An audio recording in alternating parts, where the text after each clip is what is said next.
Hello, people of YouTube. My name is Steve Gray, and thank you for watching. Today we are talking about Yashahime Princess Half Demon, episode 17, season 1. And this was a pretty decent episode. We may actually be wrapping everything up by the end of this season, more so than I thought, based on the preview that we got.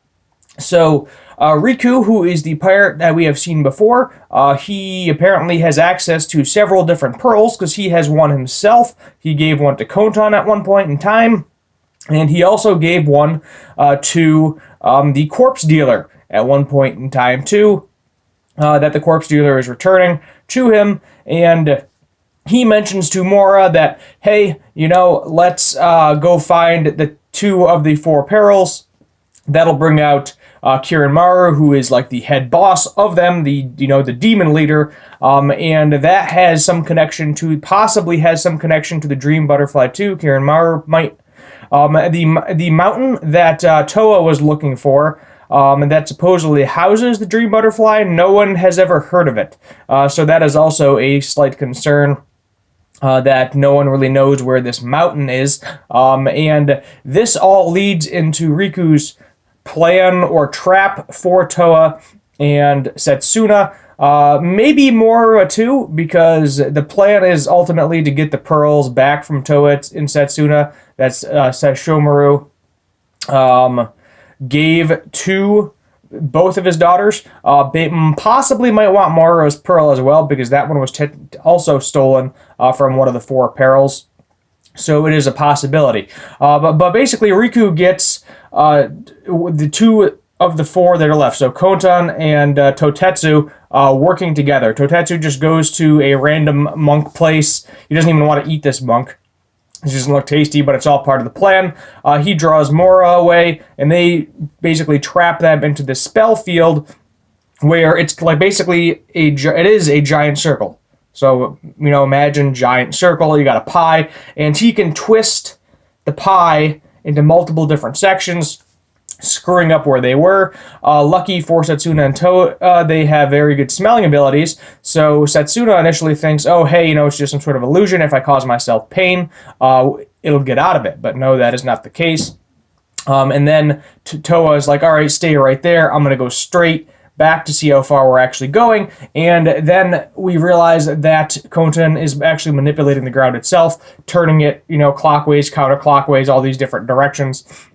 But Toa is able to smell Setsuna, so she can keep running to her again and again and again in order to get to her. And then how they ended up getting out of it and how the episode ends is they, kind of sniff out Kontan's demon energy, where it's coming from. They clash their weapons together in that spot and get out of it, and now they are going to probably have their final showdown with Kontan, which my guess is Mora is probably going to kill Totetsu, and Setsuna and Toa are probably going to kill Kontan, and then that is going to get Kirinmaru to come out.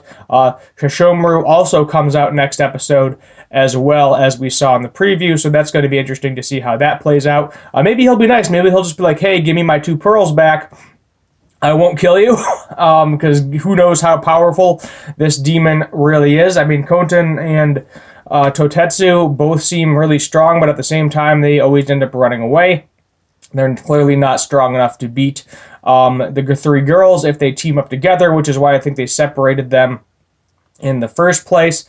So maybe also Inuyasha and Kagome may make an appearance next episode out of the Black Pearl. So it is a possibility. We're on episode 17 right now, so we got 7 episodes left, so it is a possibility.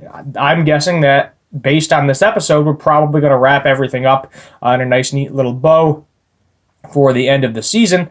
And maybe we won't get left in a cliffhanger, but I've been wrong before. Where I thought the season was done at episode 14, even though it wasn't. We're getting 24 episodes. And then it played out where there was a couple episodes where it was just like the same formula over and over and over again. That was super boring to me, in my opinion, which is why I rated a few of those episodes so low, around episode 12 and 13, I believe, with the whole swamp monster thing. if I recall correctly.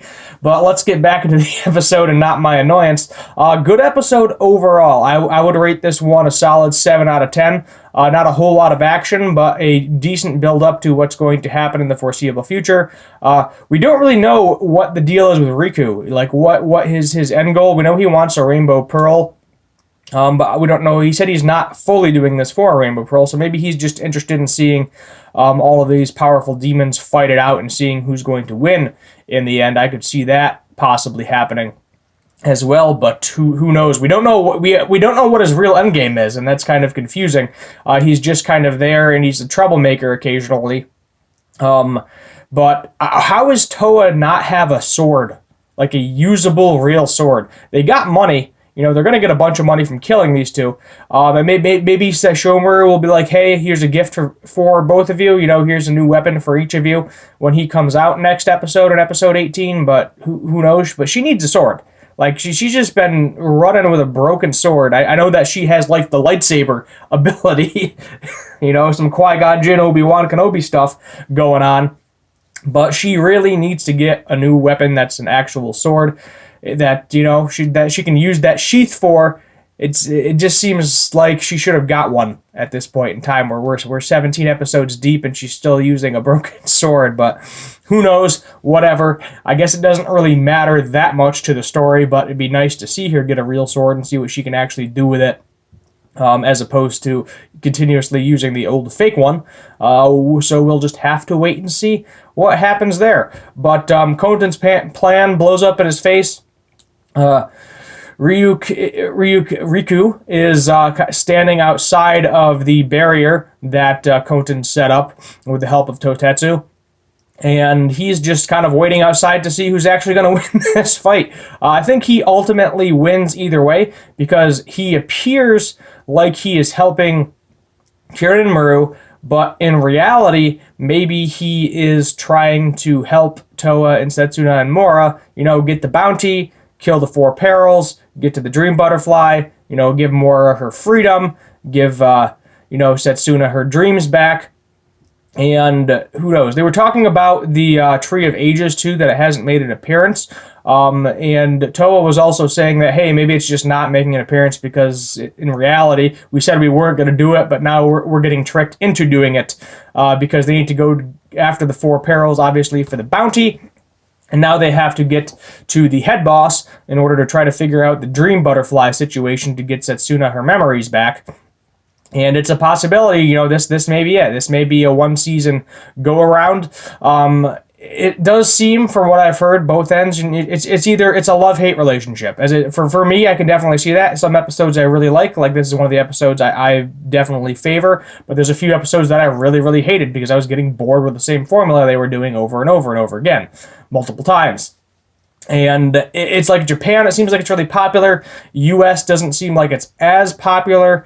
Who knows? Maybe it's because the U.S. isn't, legally buying anime the correct way through Crunchyroll and physical copies. Because I know in Japan, a lot of people buy physical DVDs still. Whereas the USA, we don't really always get the DVD releases over here. If we do, we got to get a region-free one from Japan. And most of the time, it's used or aftermarket or whatever. So you never know what you're really getting when you get that physical copy on our side of the ocean. But Japan, from what I've been told, seems to be doing really well still. USA, not so hot. As I said, some people like it, some people don't. For me, it definitely depends on the episode. But overall, this was a good episode, and I look forward to the rest of the series. I think this is going to wrap it up. If you made it this far, hit that subscribe button, turn on that notification bell, leave a like. Feel free to comment down below what you would like me to do for future anime and cartoon-related videos. Thank you for watching. My name is Steve Gray, and as always, have a good one.